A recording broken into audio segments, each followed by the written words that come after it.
Well, welcome everyone. I can see we have started. My name is Laura Rosic, and I'm a director for our technology and digital team in McKinsey and Company. In my role, I'm leading digital transformation for tech services, and I'm also leading our program for diversity, equity, and inclusion. I'm so excited to have you here because we're kicking off our speaker series for technology called Role Models in Tech. Today is the first one of many conversations we're going to have with experts about the topic of diversity, equity, and inclusion in the technology industry. So let me tell you a little bit about diversity, equity, and inclusion at McKinsey. These are not just moral imperatives. These are integral to our dual mission of both helping our clients create substantial, lasting performance improvements and also building a firm that attracts, develops, excites, and retains exceptional people. In our technology and digital function, we have an ambitious program for the next 3 years. We want to double our female leadership. We want to substantially increase the representation of diverse talent in technology and engineering roles. And we also want to make sure that all of our diverse colleagues feel included and that 100% of them feel they can bring their whole selves to work. As part of our program, we're also going to be building partnerships with academia and with non-for-profits so that we can improve how we do diversity, equity, and inclusion in technology, not only inside, but also lead the way for the world. And talking about partnerships, I am very happy to host our group of panelists today. First, I'm going to welcome Adriana Gascoigne. Adriana is the founder and CEO of Girls in Tech. Girls in Tech is a San Francisco-based non-for-profit, and they are devoted to empowering, educating, and engaging women in technology. They have across 54 chapters in 37 countries, 6 continents, and over 70,000 members. McKinsey recently partnered with Girls in Tech so that we can work together in advancing the gender parity agenda in our firm and beyond. Adriana is no stranger to growing brands. She has been working in tech companies like Indiegogo, Oracle's Involver, and Change.org. She's a Singular University Impact Fellow Scholarship recipient. She was named one of the 20 most influential Latinos in technology in 2018 by CNET, and 2018 Pioneer Leadership Award winner at the Silicon Valley Latino Leadership Summit. Adriana is an author and publisher of her book, Tech Boss Lady, in June 2019. As a Latina, I'm very happy to have her here. She's an inspiration. Thank you, Adriana, for joining us. Second, we have Gayatri Shenai. Gayatri is a partner at McKinsey. She's deeply passionate about helping improve lives and livelihoods of citizens and focuses all her work at the intersection of healthcare and digital in both public and private sectors. Gayatri is equally passionate about furthering the diversity and inclusion agenda, and she ensures that women don't feel like an only. She is leading the way for so many of us at the firm. She's the founder and convener of the Women in Technology Operations Conference, bringing together women leaders in technology and operations across North America. Thank you, Gayatri, for joining us.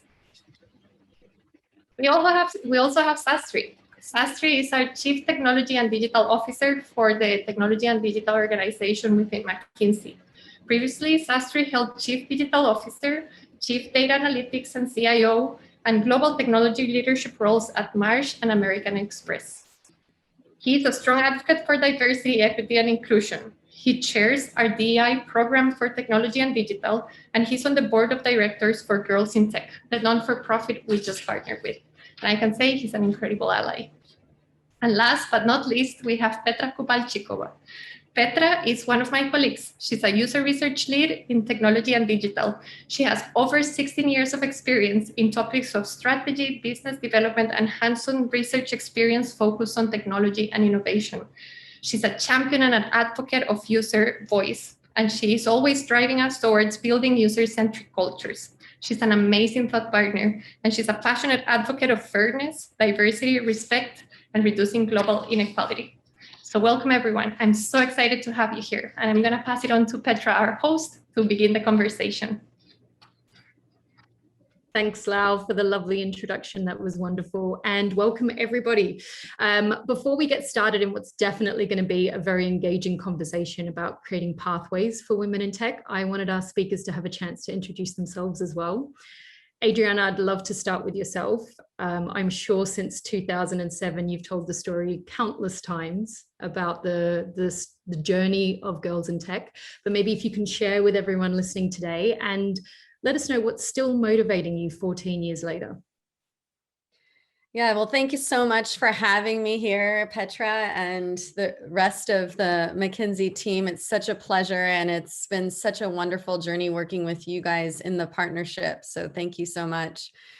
Girls in Tech is a passion project. It's something that I built in 2007. We actually launched it in 2007.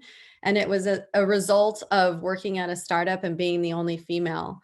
And I looked around the room every day and said, there's something wrong with this picture. We need more diversity. We need more diversity in gender. We need more diversity in expertise and background and sexual preference and everything else in between. So I sought out to create Girls in Tech. We launched in San Francisco. We had over 200 people at that launch event. And then we started growing from chapter to chapter to chapter around the world. And now we're in 54 chapters in 37 countries and 6 continents. So we have a pretty big international footprint. But really the organization exists and is here to support women in 2 major areas: career development and job placement resources, as well as education, skill building so that they can level up their skills and be more marketable and competitive in the STEM workforces. So I love every day of my job. I think I'm very blessed to be able to call Girls in Tech my job and work with amazing partners like McKinsey and Company. And the sky's the limit. Looking forward to doing a lot more with you. And we've been really excited to work with you as well. Thank you so much for that introduction. I wanted to now throw to Gayatri. And Gayatri, I know you've been at McKinsey for, is it 11 years now?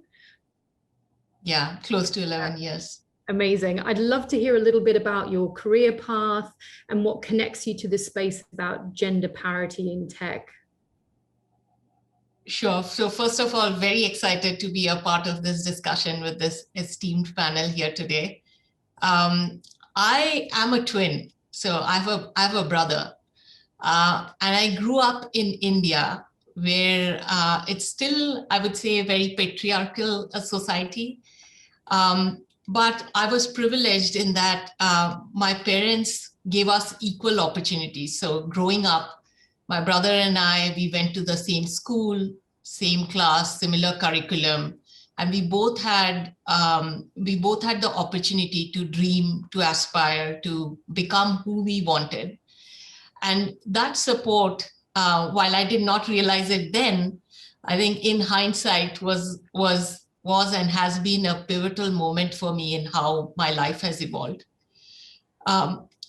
Growing up after moving from India, I came to the US and worked with clients across different sectors. I was a technology consultant before McKinsey, and I saw something similar that Adriana described, right? Lots of teams where you find yourself the only, worse, lots of teams on the client side where the client feels like the only woman. And very quickly, it became evident to me there was quite a large group of people that felt that way. They felt that they were the only voice in the room. They felt that they were the only woman in the room, only Black in the room, only Latino in the room. You could pick the only category, but they felt much harder for their voices to be heard. And very often there were microaggressions and biases that in normal settings you wouldn't even, others wouldn't notice, but you would. An example would be, I remember being in a meeting as a as an engagement, I was an engagement manager at McKinsey, and we were preparing for a large steering committee meeting. And we were in this large kind of a boardroom waiting for the clients to come in. And when the clients walked in, one of the clients looked at me and basically said, "Can you go get me some coffee?" And in that minute, one of my other colleagues, my partner colleagues, jumped in and said something on the lines of, "Allow me to introduce you to our manager on the team." Something on those lines. I don't remember the exact words, but I remember that experience, and I remember the generosity and the act he took in that moment to not just credentialize me, but also help me find a voice in how to deal with a situation like that. And the reason I share this is when I see our panel today, right? Like, it's amazing to have Adriana, who's driving this from a girls in tech perspective, but it's also equally inspiring to have somebody like a Sastry, a man, an ally, a sponsor, a mentor, because I see this as a journey that will take many, many, many more such men than women alone. Anyway, I know I went a little longer, but hopefully that gives you a feel and a color for my journey so far. Absolutely. And thank you for sharing those personal stories. I really loved that. And actually, that was a lovely segue over to Sastry. And Sastry, I wanted to talk to you about being an ally in this space. Maybe you can share a little bit about yourself. But I know that people often assume that you have daughters, and that's why you care about the future of women in tech. But that's not the case. You have 2 sons. So please talk to us about being an ally in this space and what it means to you. Thank you, Petra. Very nice to be here. Yes, I have 2 sons. And I grew up with 2 brothers. So, there is an unconscious bias anytime I'm in a panel or a discussion like this. People assume that I grew up with sisters or I have daughters. But on the personal front, my wife is a woman in tech, and I see her day in and day out, the sacrifices, the balances that she has to make. For us as brothers, our dad died young and my mom brought us up. She was a working mom. So I saw that firsthand. So I can relate to the personal struggles, the biases, the balance that women have to strike. So it's a very hard thing. And as a man, it's hard to imagine myself in those shoes, but I'm excited to be part of the solution and play my part. I think just to build on Gayatri's point, on the professional front, I think it's important to recognize that diverse teams, grow the businesses more, grow the businesses better, and grow the businesses faster.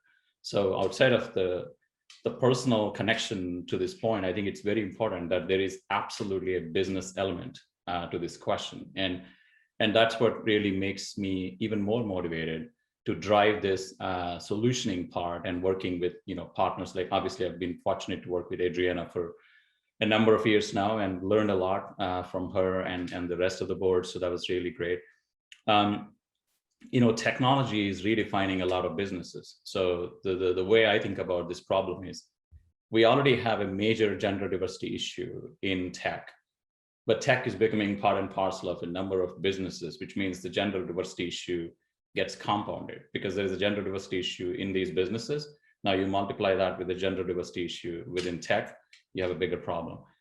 On top of that, as technology is disrupting jobs, there will be a disproportionate impact to women as those jobs go away.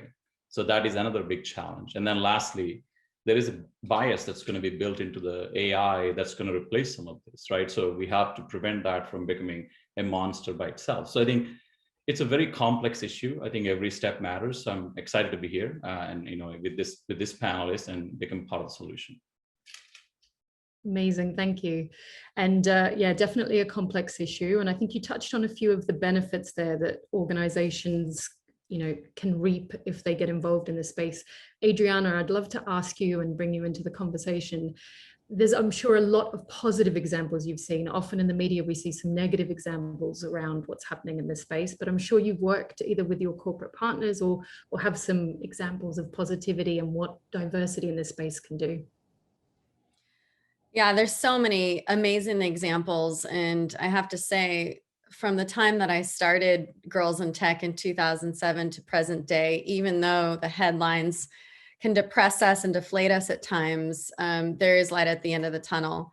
You definitely see more women applying for tech jobs, not just technical roles, but product development, product marketing, data science type of roles. And there are more role models coming out, more mentors coming out, and more curriculum and programming coming out, right, from institutions and organizations like Girls in Tech. So yeah, we have a lot of positive case studies and examples to share. And I will share one about our digital career fair, because this is very recent that we had to shift our offline career fair to a whole digital format, which is a totally different social dynamic and way of engaging and connecting and hiring, right, and recruiting. So it was an experiment and it worked out really well. So we decided to do it again this year. So really the premise is to bring the digital career fair to a digital format that has virtual booth spaces. And these virtual booth spaces give companies the ability to showcase, photos and videos and PowerPoints and text, and really the amazing reasons to work at that company. So benefits or training, things like that. And the core of the activity is really to engage and connect, sort of do mini interviews with candidates, with job seekers that are highly vetted and highly filtered. And we're connecting them with the companies. And typically it's around 10 to 15 companies that participate. So as a result of launching this amazing digital event, we had over 3,000 job seekers want to participate, and we only had 500 spots. So it was in real high demand. And out of those 500, we had about 485 people show up, which is a massive amount of people, because typically with online events, there is attrition. And we did have very positive feedback in terms of engagement. There was between 100 to 125 connection points per company. And then afterwards, we are still collecting data about the hiring, which so far it's looking very positive, and people were able to not only connect and get to know folks from within the Girls in Tech community, but also start hiring them and placing those offers. So it's really exciting because Girls in Tech has been able to leverage technology and our resources. And the COVID-19 has actually provided us with sort of a silver lining. Our programs are now more accessible to everyone around the globe. You just need bandwidth and a device, and you can connect with us. So it's been great to see all of this positivity around our new programming. That's amazing. Thank you. And you brought up COVID-19. I think in this current environment, we'd be remiss if we didn't speak about it. Gayatri, I did want to speak to yourself as well. I know that obviously that's the plus side. We can get a lot of people globally involved in conversations, even in this conversation today. What a treat. But from your perspective, is there impacts of COVID-19 that we've seen specifically on women? Yeah. It's a great question, and I would say COVID-19 has had a disproportionate impact, unfortunately, more on women than anybody else. It's been hard on everybody, so don't get me wrong, right? Like it's been hard to adjust for, we talk a lot about remote work, but only about 30% of the population, at least in US, as far as I know the facts, have had the opportunity to work remote. The rest have still had to show up at work. But for women in particular, they've had to take on the disproportionate share of not just household work that goes alongside their professional work, but also childcare in especially last year, as we saw schools disrupted, people moving to virtual learning and remote learning, kids moving to those kinds of medium, and then loss of childcare as we went into shutdowns, where access to your nanny and access to any childcare that you used to have suddenly went away. And in that setup, what data shows, the facts from an analysis that McKinsey has done, is that a disproportionate share of women have unfortunately left the workforce. The question would be, is it temporary or is it more permanent? The hope would be it's temporary and they come back, but there's a lot that every company, every government entity in terms of states and policy setters has a large role to play to ensure that that is not permanent. And then add to that what Sastry was talking about earlier, right? Like there's a lot more automation going on. COVID-19 has accelerated, be it e-commerce, be it digitization, be it automation. Those trends on the technology side have gotten accelerated. And that trend too, unfortunately, is hitting more women disproportionately, because these are lower wage jobs that have traditionally been held by a lot more women than men. So long way of saying, yes, there is a high probability that without the right interventions and the right support, the pandemic and the after effects of the pandemic could actually create a lot more inequity when it comes to gender. Thank you. And maybe picking up on that in terms of the right interventions and the right support, Sastry, if I can ask you from a leadership perspective, I'm sure you yourself have enacted some examples, but any other examples as well that you've seen of what leaders can be doing in this space to provide that support? I think the most important element is to engage, right? So it's as I said, it's a very complex issue, and Gayatri gave a very personal example. Engaging in the conversation, and frankly, men want to engage, but they don't know how to engage. And I still remember my first Women in Tech network meeting that I went to. I was the only guy in the room, and frankly, a lot of the members actually also gave me the look of, what are you doing here, right? So, but then we just have to kind of break the ice and make sure that there is a level of engagement and becoming part of the conversation. And once you become part of the conversation, frankly, it's hard. As a man, I always say this, it's actually, I don't know what to exactly say and whether what I'm saying is right or wrong, because I'm going to be judged a lot more. But if you don't engage, you don't even attempt. So I think there is a lot of good intent, but it has to translate into action. That's number one. And then sponsor, right? Unconditionally sponsor. And your sponsoree or mentee may be very different. They may have a different skill level. They may have a different background, different readiness level. Just be unconditional about how you sponsor. And most important is what Gayatri mentioned, which I'll reiterate, is manage the moments. If you actually see something that is biased, that is not right, speak up. Call it out. And if you don't manage the moments, it's going to be hard to manage the systemic issue that we have, right? So I think just to create an environment where people can manage the moments, people can mentor formally and informally. And of course, we need to hire more women into the workforce in tech. And often the reason why people don't have enough gender diversity is the excuse of, well, we don't know. We don't find them. Well, go find them and try, till you find them, train them and then bring them in and give them the opportunities to grow. But it is an investment that every business and every business environment and every leader has to make over time with a long-term dividend. But we have to be committed to that. And I think we are progressing, but not at the pace that we should be. And to echo Gayatri's point, the pandemic actually, frankly, if you look at the study that she referred to, the McKinsey study, if we have to lose all the women from the workforce that are either downshifting or have left, we're going to be regressing by 6 years, all the progress we made as a world. And that's very substantial regression. And that is not something that we can afford. So we're almost like going back to start again, right? So it's a very complex issue. And I think the engagement from a business environment is vital in this. Yeah. Amazing, thank you. And on that topic, in terms of the excuses that you mentioned, we can't find them. Adriana, I'm sure you've heard quite a few over the last 14 years from girls in tech, whether it's at the hiring stage for those micro moments that Sastry explained. What other types of themes of barriers are you hearing?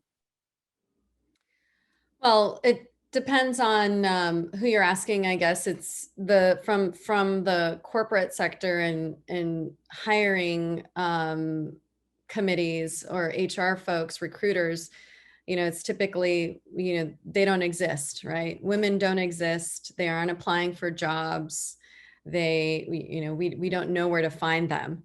And I say, well, you just have to look harder, and I think that is the main thing. It's doing the hard work to do that research and really understand where you can target not just women, not just diverse genders, but also, people that represent the LGBTQIA community, the disabled community, obviously racially diverse groups of people, very marginalized groups of people, even people who haven't, gotten a university degree. There's a lot of companies now, tech companies, that are hiring because of the vocational skills people have, and less so because of the university degree or diploma that they carry, right? And so I think that is really important to, one, to do the hard work and to reinvent the way that people recruit. So one of the things that I share with companies, usually larger companies, is to create a diverse recruitment panel. So make sure that you have representation from all different walks of life on the panel, so that they can see things from a different perspective, and it's a fair and equitable hiring process, right? Also advertising, really think about where you're posting your job listings. Is it just, a monster.com or an indeed.com, or was it really thought through? Are you partnering with organizations that target diverse groups of people? And are those members or those subscribers really engaged and an active part of those communities, right? And then also, there's also now digital career fairs, or just, now more than ever, offline career fairs, now that people are getting vaccinated. And I think those are really important, that face-to-face interaction, that social component that allows us to really communicate and engage, not only on an IQ level, but an EQ level, like really understand the soft skills that people bring to the forefront. And, I'm a true believer that skills can be learned.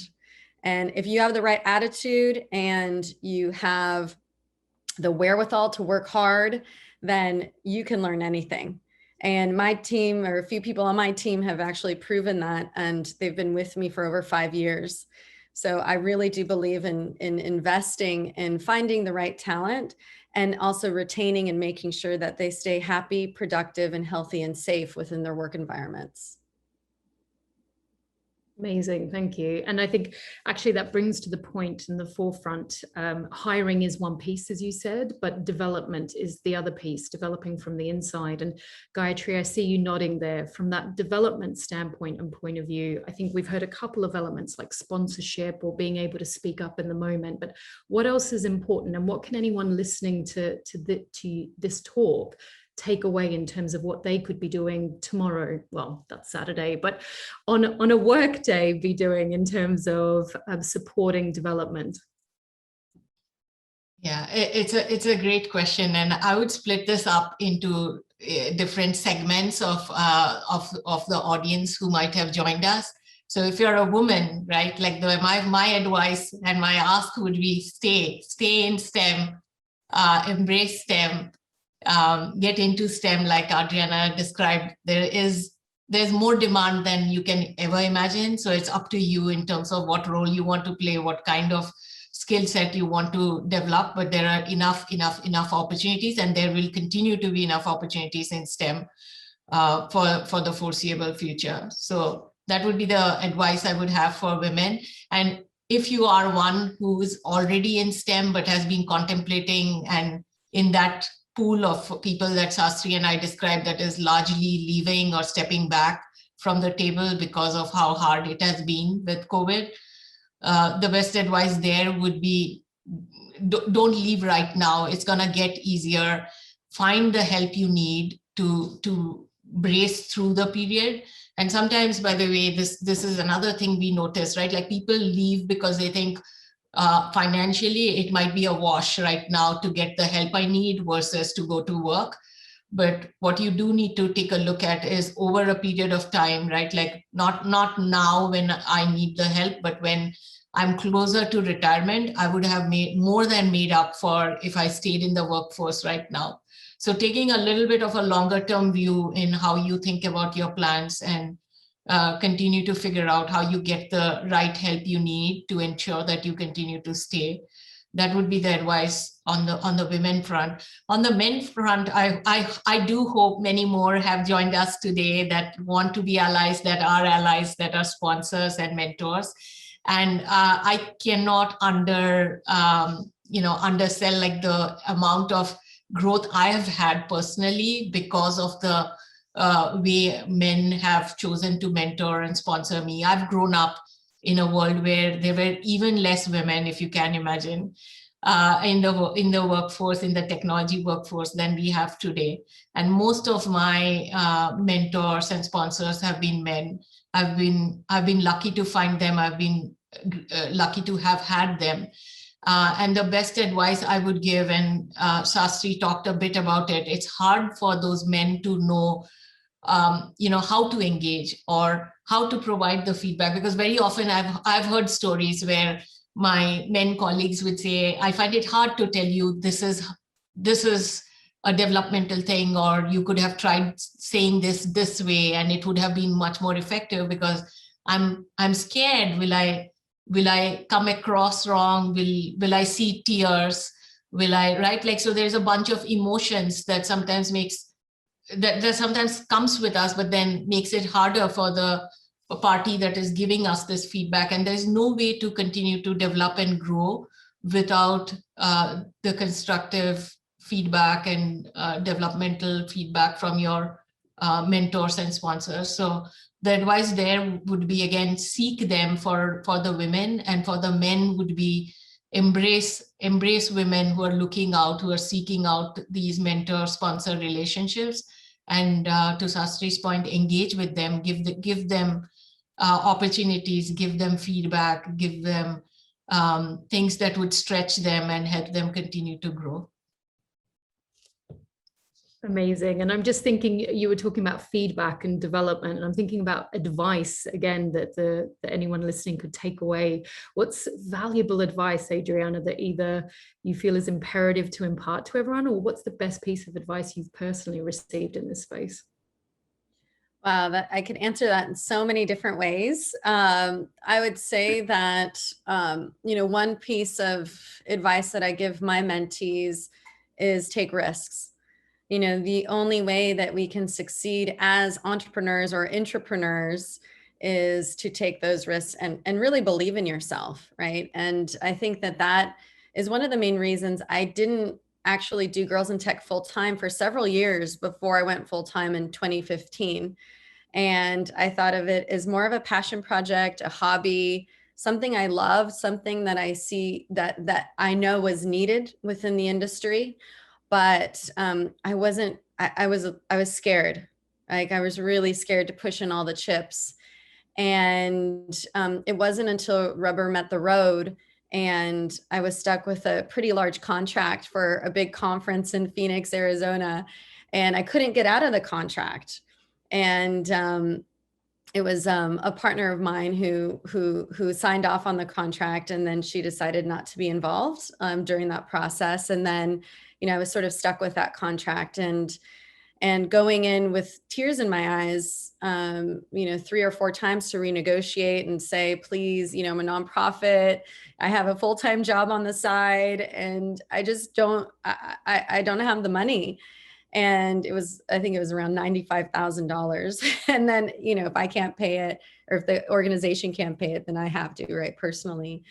And so that was really when rubber met the road. And I said, okay, well, I have to quit my job. I have to start fundraising. I have to find these sponsors out there. And that was like the thing that always worried me, is asking for money. I'm more of a program person than a salesperson. And so I had to put the business development hat on, the sales hat, and build those relationships and go out and network. And not only was I able to cover that 95,000, I was able to double that.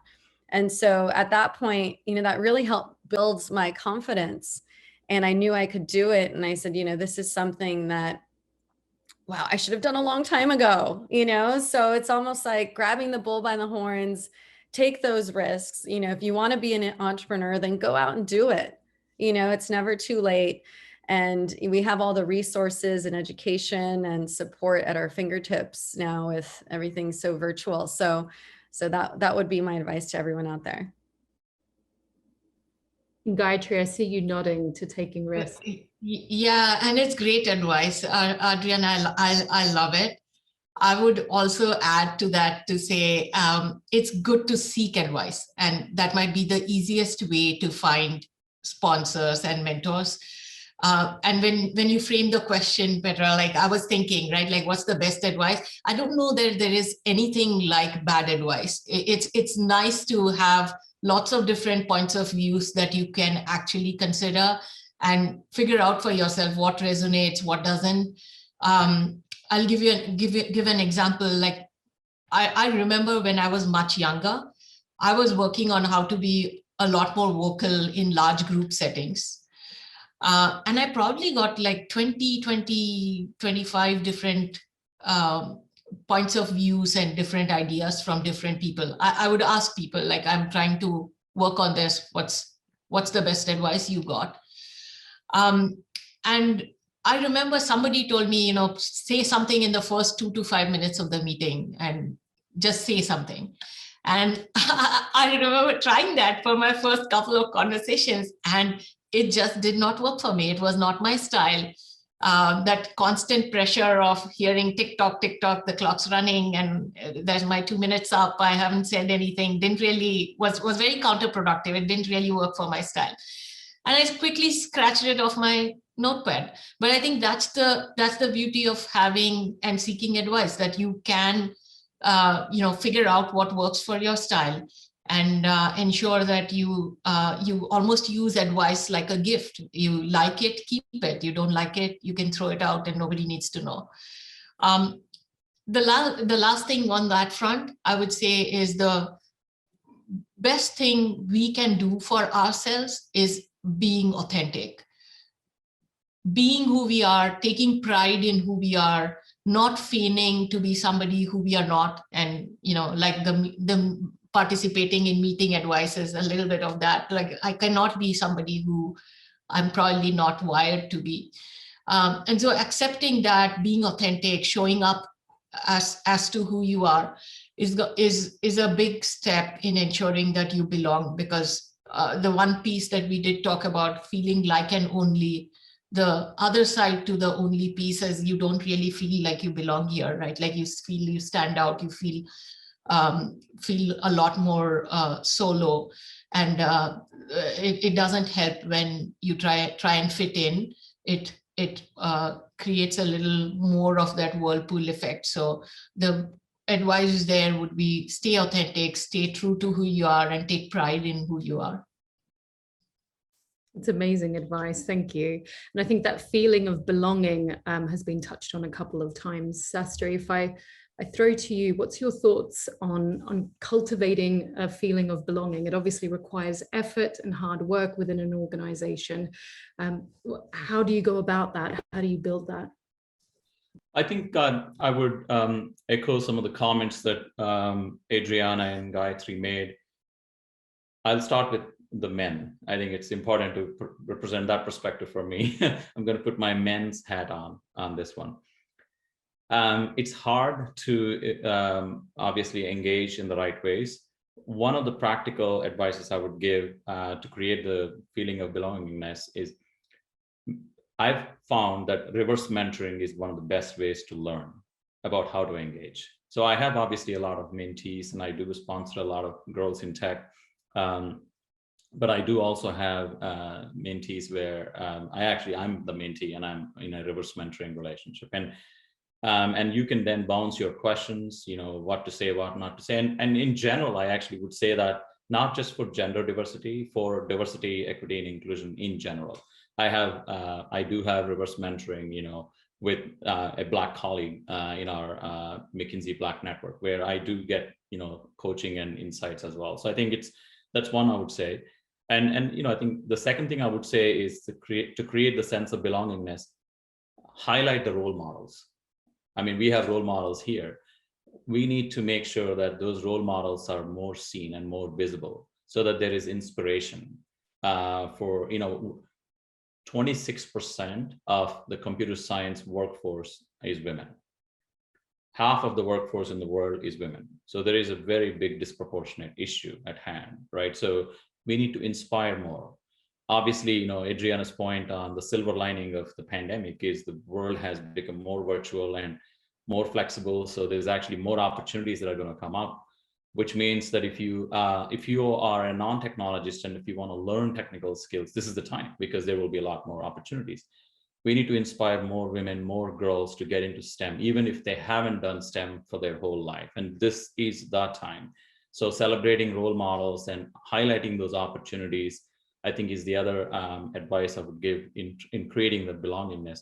The last piece is really, purpose-driven companies and purpose-driven leaders do engage better. So make sure that your firm, your company, your small business, your corporation, your startup has the purpose built in. If it is built in, and if you do some, and I've seen a few companies actually doing it quite successfully in Silicon Valley itself, where they publish their reports on an annual basis. They show clear, transparent metrics on how they're tracking. That is truly inspiring for the next generation who are driven by purpose. And that will inspire more women and more STEM people to come into the workforce, and hopefully will solve the problem over time. That's great, thank you. And I think that makes a great point about men supporting women. Gayatri or Adriana, what can women do to support women in this space as well? Gayatri, you can go ahead. No, why don't you go ahead? I'll finish up. Go ahead. Okay, thank you. Yeah, I think women coming forward to be those sponsors and be those mentors and, throw the ladder back down, as we say, making sure that we have the resources, skills, support, confidence that we need to really excel and move forward. Actually, I'll give the example of Oprah's O Conference. So I used to work at Intel, and we sponsored the Oprah O Conference, which is an old conference that she used to produce for women. And she'd bring together a lot of amazing people, like Suze Orman and, all of the people within her network, to share and teach things that were meaningful to women. And that wasn't the reason why I went. It wasn't the content, it wasn't the curriculum, it wasn't the speakers. It was the fact that there were over 10,000 women in one sort of room in the Moscone Center in San Francisco. And it was, I'm getting goosebumps right now just talking about it, because it was just really infectious and electric. And, being able to interact and talk and collaborate with women and, share stories, it was really amazing and very powerful. And so as a result of that, we started the Catalyst Conference, which is now the Girls in Tech Conference, our premier member conference, where we usually have it offline and now online with over 10,000 people that attend. And really it's important for us to showcase very accomplished leaders within the STEM fields, from astronauts to venture capitalists to high-tech executives, really share their personal stories, get very vulnerable, and also best practices and skills they've built throughout their career. And the idea really is you cannot be what you cannot see, right? So we try to bring together, Black leaders in STEM, Hispanic, Latinx leaders in STEM, people representing other marginalized groups, right? And it really does help. It helps move the needle because it helps build that confidence. It helps showcase that, you can do it too. And, there's people who have had such crazy trials and tribulations in their lifetime, but they pick up their bootstraps and move forward. I had one speaker who is a CIO, very high level executive. And she came to me before her speech, her keynote, and she said, Adriana, I want to change my speech, but I wanted to come and ask you if it's okay. I was sexually abused as a child, and I want to share that with the group because I know there's other people that have experienced that and don't know how to overcome it and become an executive because of this one thing that has really sort of plagued them throughout their life. And I'm like, hey, I fully support that. If you want to be vulnerable and share that with, I know everyone would appreciate it. And so she did, and a lot of people went up to her and afterwards and said, hey, I experienced that too. And thank you. Thank you from the bottom of our hearts. Right. So I think we need people to come out, women to come out and share those vulnerable stories and really help, in a very genuine, authentic way, really support the next generation of women in STEM. Thank you. And Gayatri, I know you wanted to add something to that. I can see you nodding. Yeah, and I mean, I can't say it better than Adriana did in terms of supporting each other, and especially as women. My earliest memories are when I remember again a client meeting. I was presenting analysis and findings, and there were two other women and me, and we were presenting to a male client. And he was constantly interrupting he didn't agree with my analysis, no surprise there, but he was constantly interrupting to share his points of views. And at one point, and this was a very senior client, and at one point, I kind of lost it, but the way I reacted was I said, hey, I'm not finished. Would you mind letting me complete my thoughts before you share your point of view? Something like that, really pointed. And in that minute, I really thought that maybe I'll get fired coming out of this meeting. And once the meeting ended, we walked out. These women came up to me and they were like, really well done. That was important. That was well executed. Very small action, but again, taught me a lot about how easy it is to convert an only moment to be a support moment and ensure that women are thriving. Women feel supported, feel encouraged, feel heard. And in some way, that incident comes to mind as Adriana, you described how you supported another colleague of yours who was writing and sharing a speech. So I do think there is a lot more that women can do to support each other on similar lines. I love that. And that note of converting only to support, absolutely beautifully put. We have had a question through that I wanted to pose to yourself, Sastry, which is that inclusion and diversity have traditionally fallen under the HR umbrella. Do you feel that's widening? And if so, how is inclusion and diversity being integrated into consulting client work or within teams? That's definitely widening, and I think it has to widen. Definitely HR has a very critical role to play because the pipeline starts when it comes to hiring the right talent, developing talent, talent management, promotions. I think HR has a very important role to play throughout the life cycle. It's very important to lean in from every team and every group, and on the business front. Obviously, Gayatri sees that in action every day with clients. Internally, if I look at our own technology organization, I pick on Lau and actually yourself. I mean, you both have like full-time jobs, but you have been leading the diversity, equity, and inclusion in a non-HR capacity across a very large global organization. Influencing the firm of 30,000 plus colleagues, right? So I think it's not a HR issue or HR accountability only. And that's an actually excellent question, because a lot of people assume that that is the case. And Adriana can echo this as well. As we look at from a nonprofit perspective, I'm putting my girls in tech hat, the stakeholders are changing, right? When you actually go and build these partnerships, it's not just the HR officer anymore. I mean, it is a number of leaders across the business. So I think it is a much wider involvement that's needed. I think companies are figuring it out, but I would definitely emphasize that it is an important element to weigh in on. Yeah. Adriana, anything you want to add? I mean, you see that every day, right, from a girls in tech point of view. Yeah.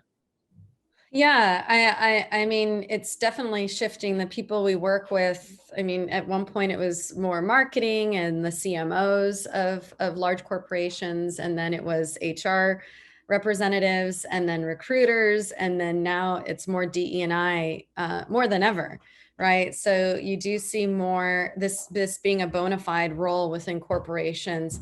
And it's interesting to learn more about the backgrounds of these executives. You know, some come from, you know, sociology backgrounds or anthropology backgrounds. And then there's some that are more, you get degrees in psychology or organizational psychology. So, you know, I think it is totally shifting, because like you said, there's so many layers to the DE&I process.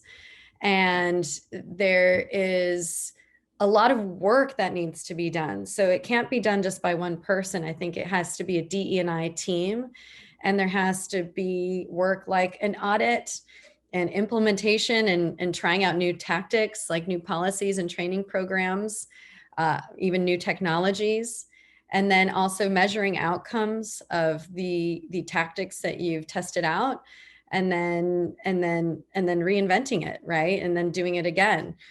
So it does take a lot of work. It's not something you can just check a box and hire somebody to fill that role. So there needs to be a team in place. And, you know, obviously the large companies have definitely adopted this, you know, the Salesforces of the world.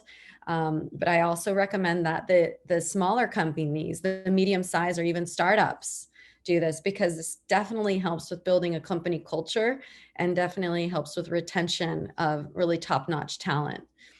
Top-notch diverse talent. So amazing, thank you. And I know we're closely coming to time, so I just wanted to check before we let our guests depart, whether you had any final pieces of advice or anything you wanted to add to the conversation. Maybe Sastry, I'll start with you. Is there anything we haven't had a chance to hear yet? I think, I mean, I'll just repeat and encapsulate everything I said. Definitely engage. This is the time to engage. Post-pandemic recovery mode, this is the time to engage from all aspects. You know, this is the time, if you are not a STEM person, but you are an aspiring STEM woman, this is the time to engage. There is a lot of learning, and I think companies will open the fabric of hiring. There will be more remote positions. There will be more recognized work-life balance, flexible schedules. This is the time, opportunistically. So I would like you to engage in. For businesses, this is the time to engage as you widen the workforce and, you know, on the heels of the post-pandemic. And for men, this is the time to engage, to increase the intensity of the conversation and actually celebrate the role models. And most importantly, you know, manage the moments, you know, whether it's celebratory moments or disruptive moments, just, you know, don't let the moment pass, right? So, and then have an open conversation on these items, right? I think obviously there is intersectionality that, and Adriana referenced it briefly, there is intersectionality that plays into this. There is intersection between, you know, other diversity aspects and that play into the, and, you know, the disproportionate impact on Black women during pandemic, right? Compared to the impact that it had on women. I mean, some of these questions are quite complex. So having an open conversation and having an open mind, I think, is very important. Wonderful. And Adriana, did you want to add anything to engaging? yeah, I definitely think Sastry is right on the nose there with engaging executives and just team members to be a part of the solution. Girls in Tech just issued an open letter, starting with the board signing off on it, and it's to encourage corporations and executives at corporations to commit to getting to 50-50 on their boards. before 2025 or by 2025. So it is a huge commitment and it will take hard work, but we really believe that diversity on boards really helps companies, in terms of creating company culture, better opportunities for recruiting diverse talent. And studies have shown that it does help improve the bottom line. So in terms of revenue generation, it does really help increase opportunities for that company. So I would definitely encourage people to think outside of the box. Start with the board of directors if that's something that you want to tackle, and definitely look to bring on more, people of color, BIPOC community, as well as the disabled community and LGBTQIA racially diverse groups of people. Amazing, thank you. And I think Gayatri, you've said some beautiful things as we've gone through. I don't know if you wanted to add anything else. I will just say engage, to reiterate what both Adriana and Sastry have said, and maybe don't be too hard on yourselves as women. Thank you. So Gayatri, Adriana, Sastry, we're nearly out of time. Thank you so much. It's been such a treat. I wanted to throw back to Lau to wrap us up. Super. Thank you so much, Petra. First of all, thank you so much, Adriana, Petra, Sastry, and Gayatri. What an amazing conversation. As I was listening, I was like, yes, I can connect to that. And there is so much work to do, but it's also so inspiring to know that there's a lot of people working towards gender parity. One of the things that I loved is, and I wanted to thank everyone in the guest of the guests for sending such great questions. One of the questions you've asked a lot is, how do you apply for McKinsey and how is it working for McKinsey as a woman in tech? And here is something I'm going to tell you. The last 8 years, I've been personally so lucky to be able to build my own McKinsey, thanks to exactly the things that we're talking about: engaging, having sponsors that believe in me. I have been able to live in 3 different countries, work regionally and globally with technology and outside of technology, leading in so many different topics around the organization. And that's thanks to how our organization enables us to make our own path and career. This is not something that only happens in this panel. This happens in our organization.